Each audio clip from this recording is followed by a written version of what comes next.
এতদিন যেই দলে ছিলেন, যেই দলের ভোট দিতেন, যেই দলের নেতার সাথে চলতেন, যাদের সাথে ওঠা বসা করতেন, বুঝতে পারছেন, বুঝাইছে ফিরা যে আসলে এই দল তো আমার জাহান্নামে নেব। কোথায় নেব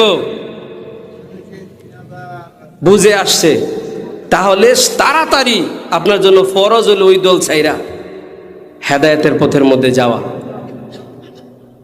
জেনে বুঝো যদি দেখাও না দেখার বান ধরেন, শুইনো না শোনার বান ধরেন, বুঝা না বুঝার বান ধরেন, সূরা বাকারা খুলেন, এদেরকে আল্লাহ তাআলা অন্ধ বলছে, এদেরকে বধির বলছে।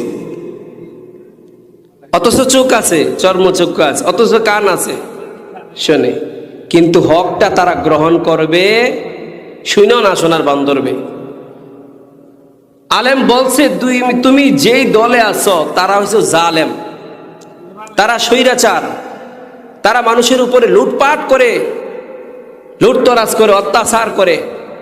তাদের কাছে মানুষের জীবন নিরাপদ না, তাদের কাছে মানুষের সম্পদ নিরাপদ না।